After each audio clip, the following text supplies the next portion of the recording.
Good morning to everyone. Once again, welcome to our physics class. In previous video,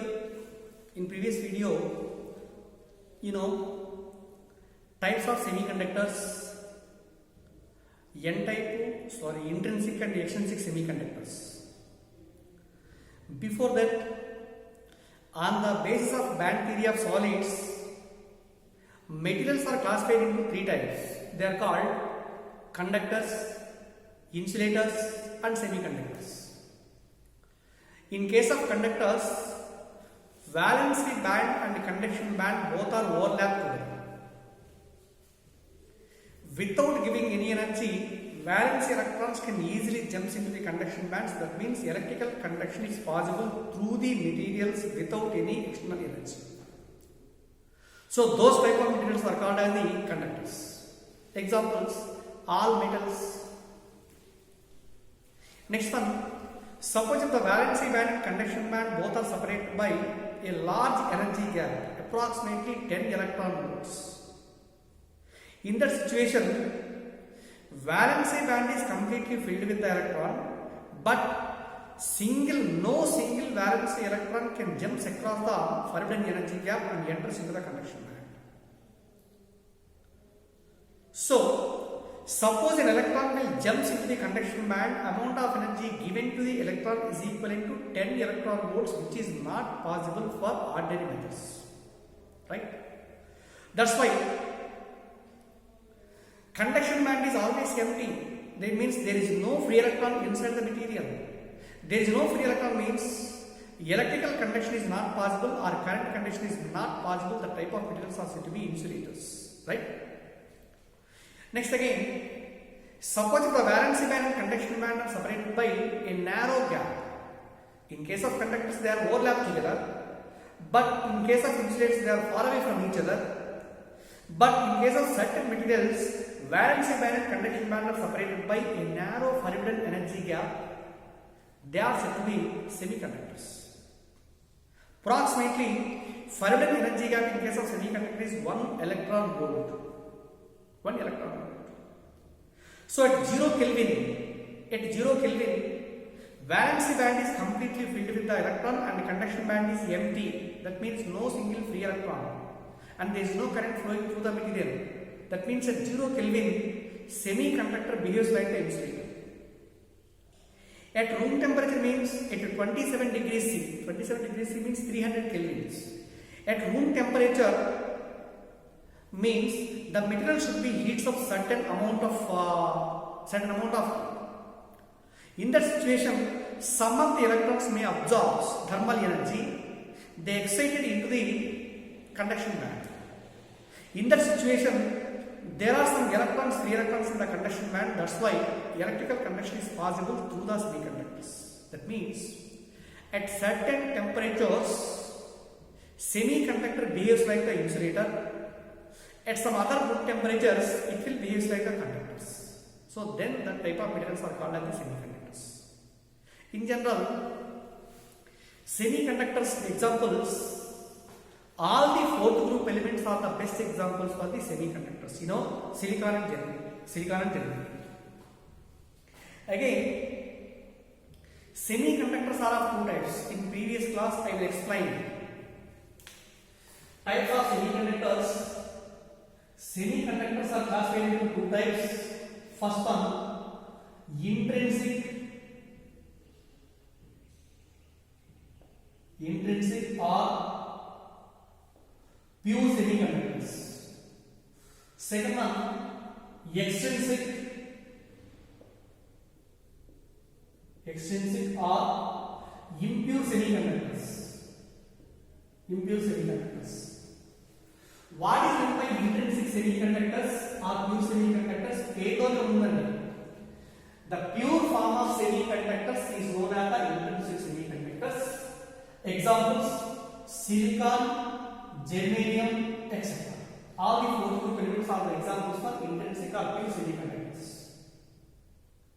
Next one, extrinsic semiconductors means to increase the conductivity of the semiconductors, pure semiconductors, certain impurities are added to pure semiconductors. Therefore, the resultant one is known as the extrinsic or impure semiconductor. The addition of impurities to the pure semiconductors is called as the doping.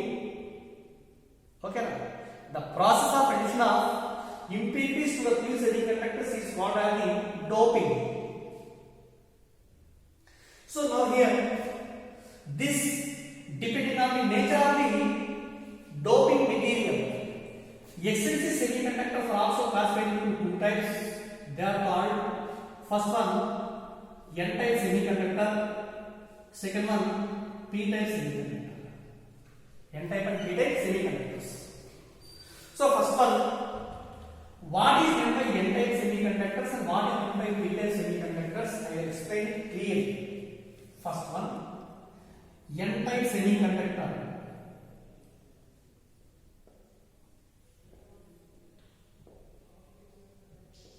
N-type semiconductor.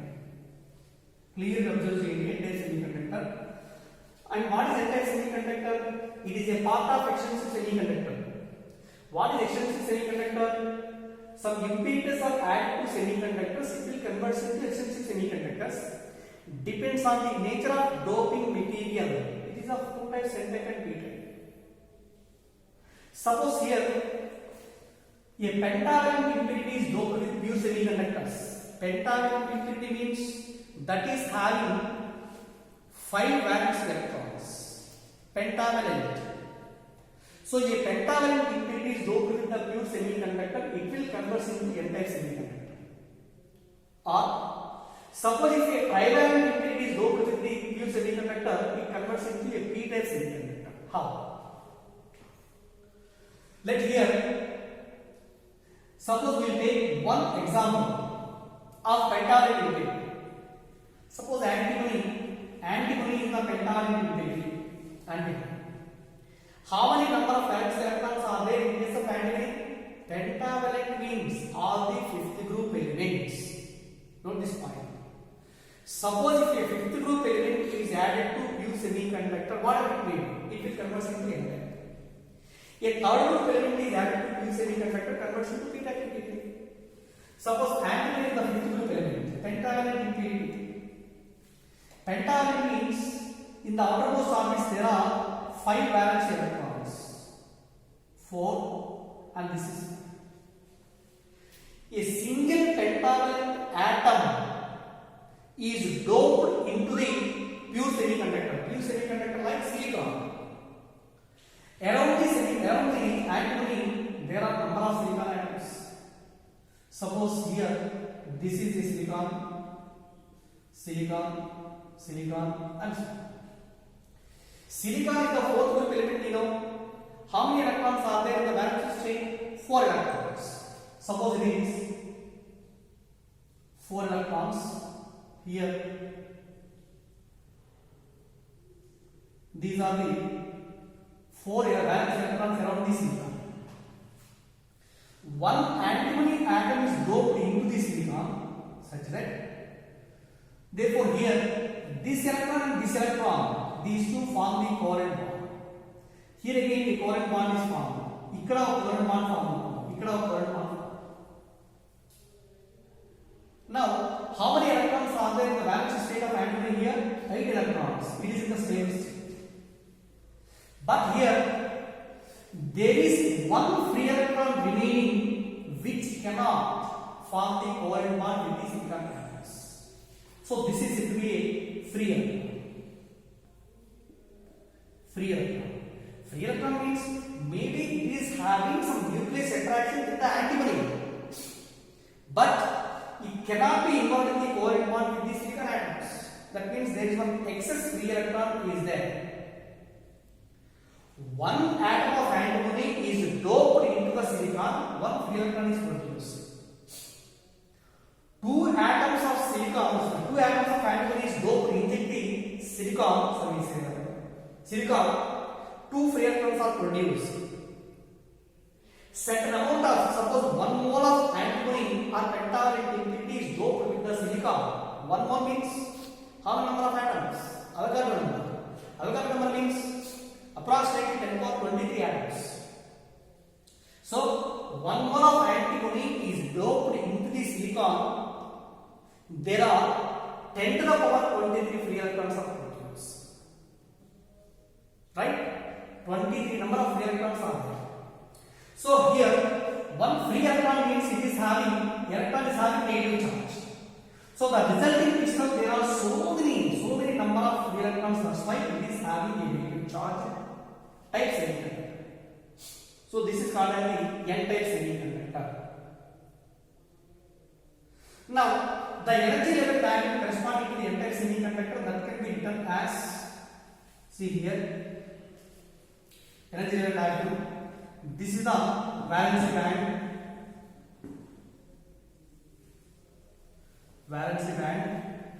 and it is a conduction band.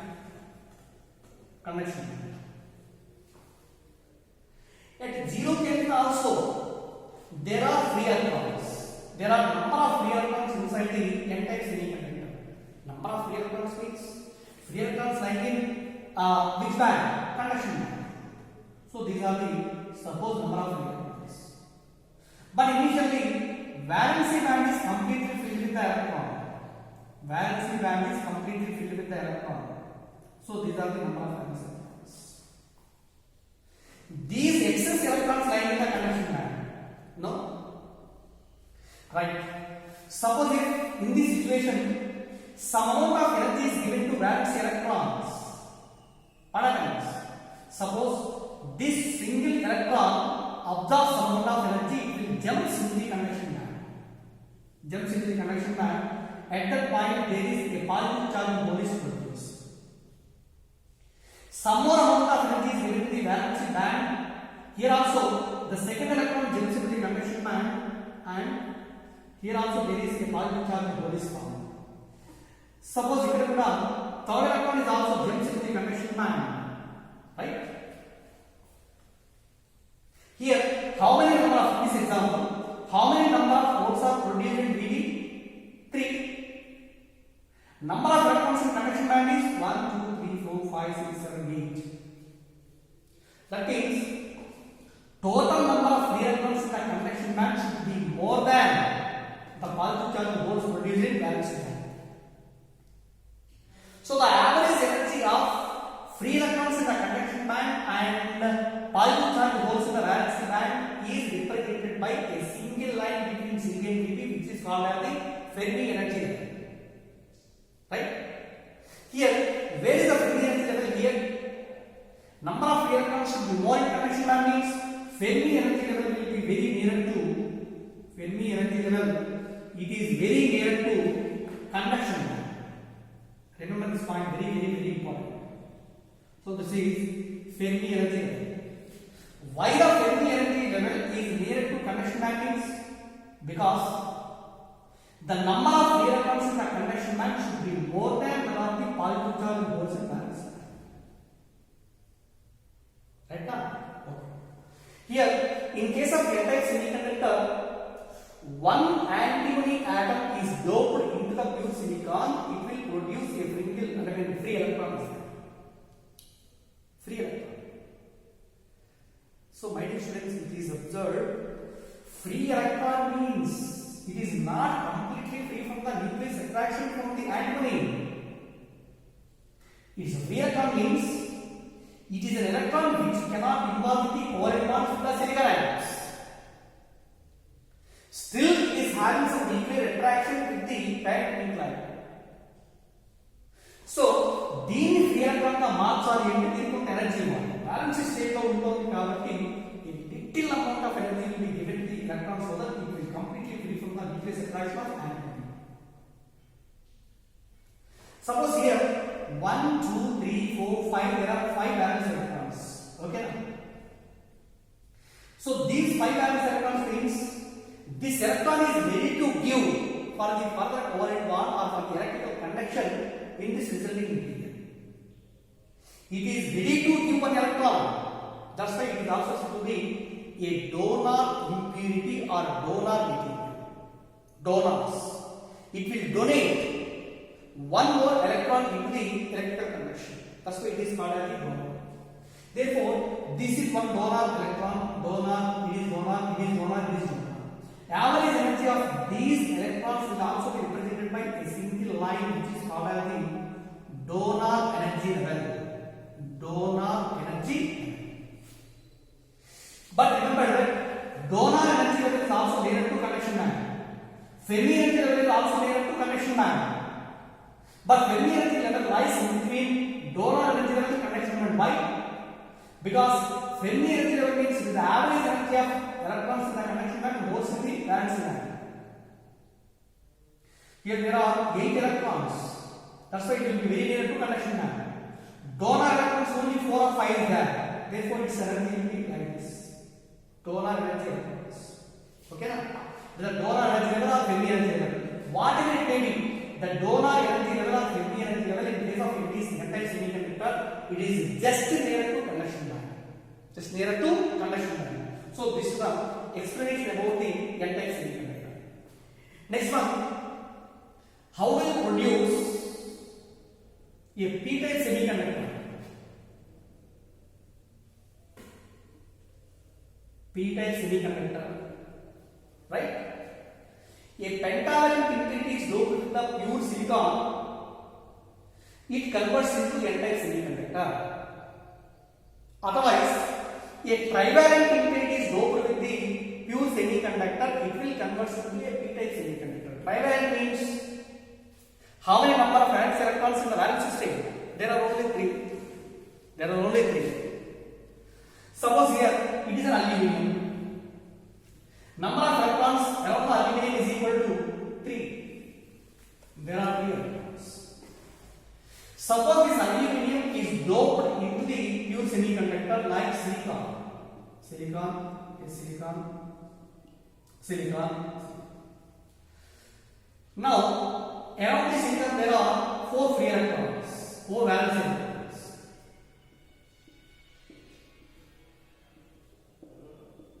So this is the structure of the electrons. Now, these 2 electrons forms a covalent bond. Once again, it is also a covalent bond. It is also a covalent bond. But here, there is a bond formation required. For this bond formation, 1 electron is needed. 1 electron is needed means there is a deficiency of electron to form the covalent bond. There is a deficiency means in that case we will assume a positive charged hole. So it is said to be a positive charged hole. So what is a positive charged hole? It is an imaginary concept, you know. A positive charged hole means for the formation of the covalent bond, 1 more electron is needed. But there is a deficiency of 1 more electron here. So to form the covalent bond,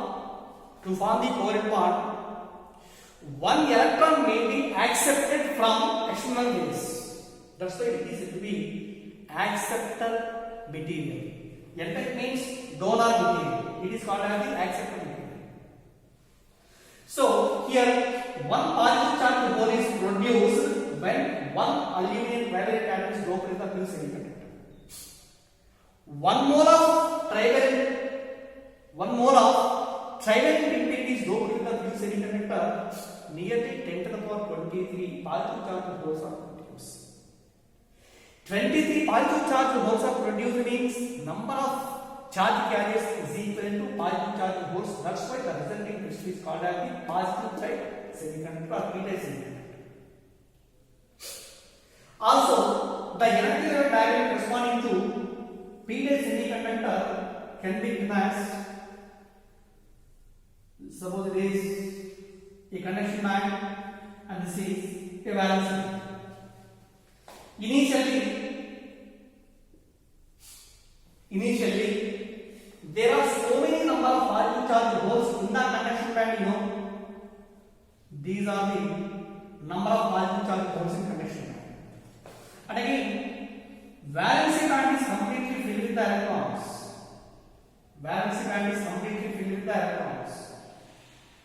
So this is all these are represents the electrons in the valence band.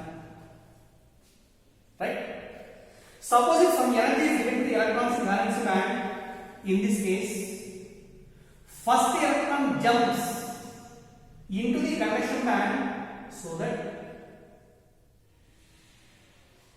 the electron which is having negative charge, these negative charge electron jumps into the conduction band and can neutralize the positive charge holes.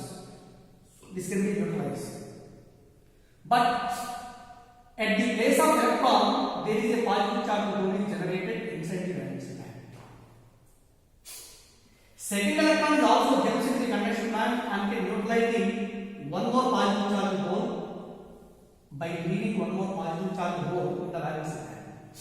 In the same way, third electron, it can also be neutralized. Here this is the positive charge hole. Fourth electron can neutralize the one more positive charge hole. It can produce one more positive charge holes. Right? After that, even though we are giving some amount of energy, one more electron jumps into the conduction band. This is the electron, and in this case, this is the positive charge holes. This electron also jumps into the conduction band. It can produce a positive charge hole. ఇది కూడా దీనిలో jump అయితే ఇంకో positive charge whole generate అవుతా ఉంటుంది. ఇది jump అయితే ఇంకో పాజిటివ్ చార్జ్ హోల్ జనరేట్ అవుతా ఉంటుంది. Come on, my dear students. Count the number of electrons in the conduction band. This is the neutral. Can you see? 1, 2, 3, 4. There are 4 number of free electrons. And how many positive charge holes in the valence band? 1, 2, 3, 4, 5, 6, 7, 8. Means the number of positive charge holes in the valence band is more than the number of free electrons in the conduction band. That's why average energy of free electrons and also positive charge holes, in this case, this will be very near to valence band. So this is called as the Fermi energy level. You understand? Fermi energy level. But in case of p-type semiconductor, Fermi energy level lies very near to valence band. In case of n-type semiconductor, Fermi level lies nearer to conduction band. Also, here, how many donor and acceptor ions? Acceptor ion means electrons. There are 4 electrons are jumps into the conduction band. They can utilize for this instead. 4 positive charge holes are initially lying in the valence band extra. These energy of these positive charge holes can be represented by a single line, and this is called as the acceptor energy level. Acceptor energy level. Okay now? But acceptor energy level and Fermi energy level maybe both are very near. But in accuracy, acceptor level should be just above the Fermi energy level, but very close to valence band. Okay now? So this is very important. In the n-type semiconductor, Fermi energy level lies to conduction band, nearer to conduction band. In p-type semiconductor, Fermi energy level nearer to valence band. So this is n-type and this is p-type semiconductors. Now again, what are the majority charge carriers in case of n-type semiconductors? Electrons. Minority charge carriers are positive charge holes. There are maybe 1 or 2 positive charge holes are lying in the conduction band. That depends on the nature of the doping material and amount of the doping material. Now again, in p-type semiconductor, majority charge carriers are positive charge holes and minority charge carriers are electrons. But it is, remember my dear students, electrically both n-type and p-type semiconductor are neutral. Chala మంది అనుకుంటాం n-type means excess number of electrons. Excess number of electrons means the resulting material is having a positive negative charge. It is quite wrong. This is having excess number of positive charge holes. It is having positive charge. It is quite wrong. Initially, we are doping a pentavalent or trivalent impurity. They are electrically neutral. They are doped into the pure semiconductor. It is also electrically neutral. One neutral material is doped into the other neutral material. The resulting one is also called as electrically neutral. So therefore, n-type and p-type semiconductors initially they are electrically neutral. Are you understand? Okay. Next, one more important point is here. In case of intrinsic semiconductors, for intrinsic semiconductors or pure semiconductors,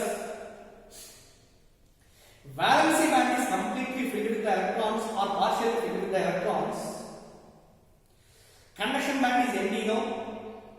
Some electrons, some amount of energy is given to the valence electrons, maybe in the form of heat energy.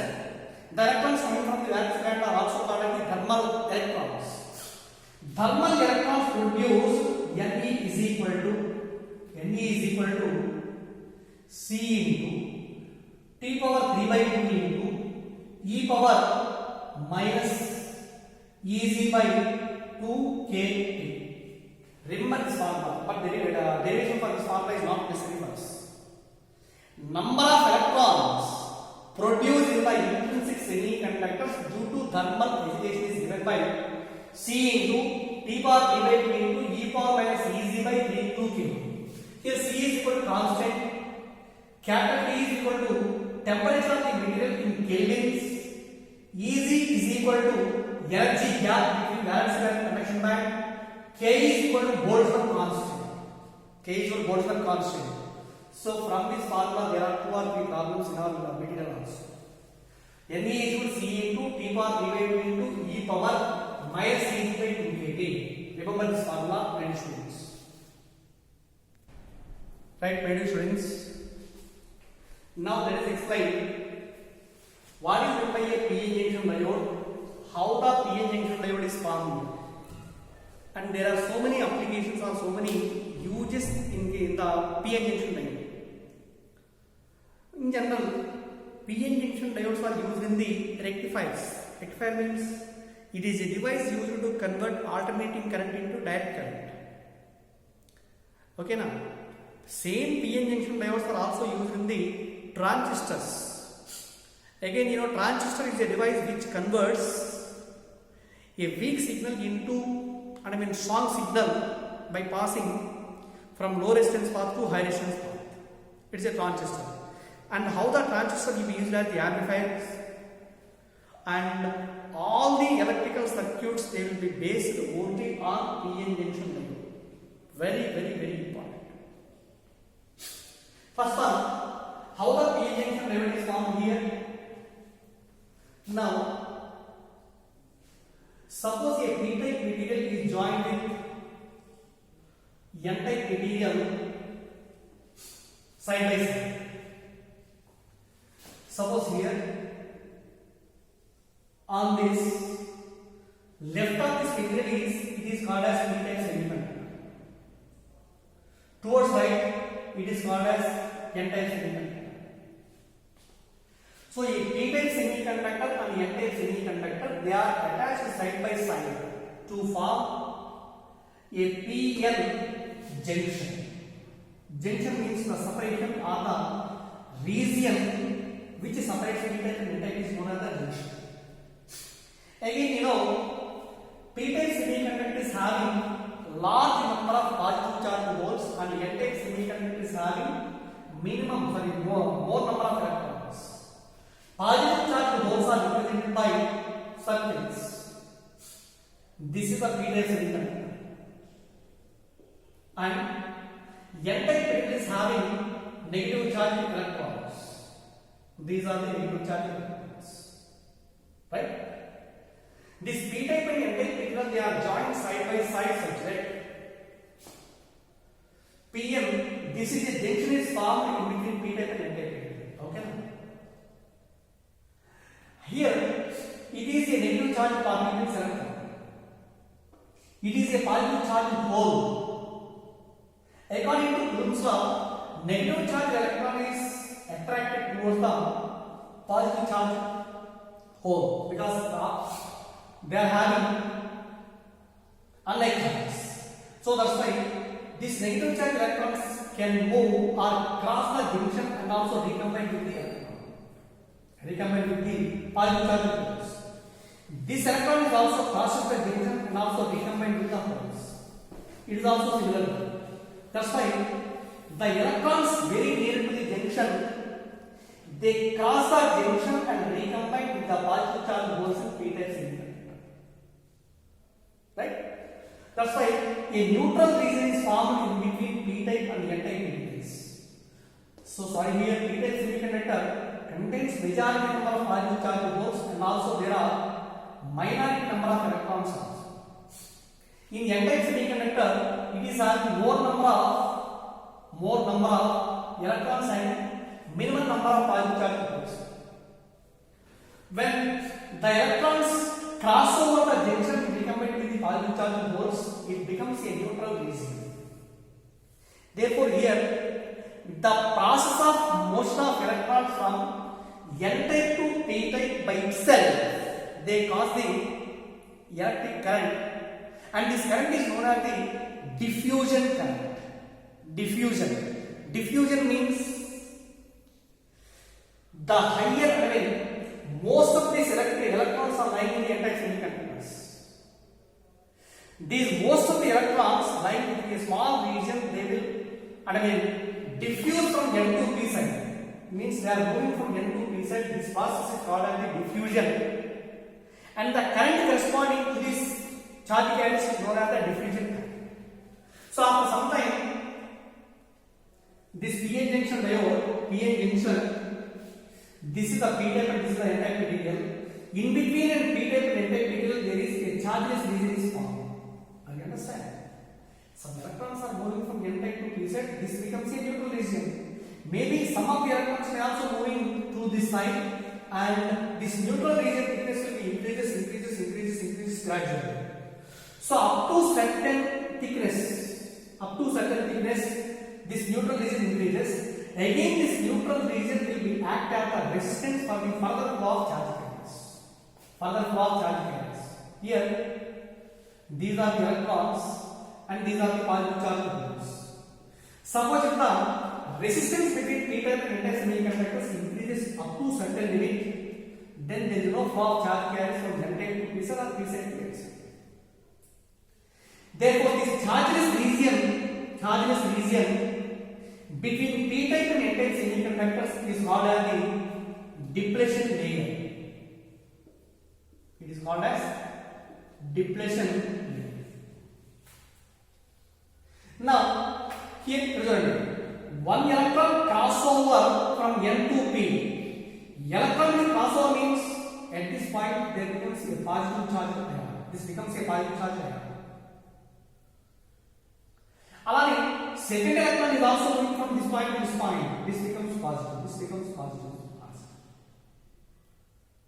As the electron comes from n to p, means this becomes a negative. So these are the two walls of the depletion layer. Now the two walls of the depletion layer becomes two electrodes. One is having the positive electrode, second one is having negative electrode. Thus there should be a large electric field is generated between p-type and n-type semiconductors. Then what is the direction of electric field? Electric field intensity is always taken from positive to negative. This is the positive charge and the negative charge. So this is the direction of flow of electric field intensity. But electric field intensity is always taken from positive to negative. That's why here the electric field intensity is taken from this to this. So here this is one of the electrode, this is another electrode. So how many electrodes are found in between p-type and n-type? Two means di. That's why it is to be a p-n junction diode. Two electrodes. Therefore, between these two terminals, this will becomes like a cathode and it becomes like a anode, positive. So therefore, between these two walls, there is some potential differences developed between them. The potential difference is also called as the barrier potential, that is represented by VB. So VB is known as the barrier potential. So what is the barrier potential? And how do we calculate the barrier potential? Means let the thickness of the depletion layer is equal to D, say suppose. Thickness is equal to D. Relation between electric field intensity and potential difference is given by V is equal to E into D. Right? V is equal to E into D. So, E value and also D value. Then we will find out the value of V, where V is the potential difference across the two electrodes. This is is called as BB barrier condition, right? And inside the potential barrier or the depressive layer, the electric field direction is taken from N to P side. If for example, let an external battery is also connected across P type and N type materials such that P type is connected to positive polarity and N type is connected to negative polarity, right? Let the electric field, EMF of the battery this way applied here, it is taken as Pauli unknown electric field intensity. This positive charge in battery polarity strong repels the positive charge holes. Therefore, these holes, positive charge holes, they are moving right to this side. That means there is a tendency to move the positive charge holes from P to M side, and at the same time, electrons are also repelled from the negative part of the battery. They will try to move towards the P side. So, in that situation, what happens? The thickness of the depletion layer? Thickness of the depletion layer will be less. Are you understand? Okay. So therefore, the thickness of the depletion layer will be decreases when P type is connected to positive polarity, N type is connected to negative polarity of the external battery. Now in this situation, these charge holes are moving like this. This is also moving like this. Suppose it's an external, barrier potential is found to be approximately say this 3 volts. Let the applied battery EMF is equal to 1 volt. Right? Is there any flow of current to the PN junction diode? No, because this barrier potential of applied electric field intensity that will oppose the flow of the positive charge particles. Right? Now, suppose VB is equal to 3 volts and applied is equal to 1 volt. There is no conduction passing through the PN junction diode. Suppose the EMF of the battery increases up to 10 volts.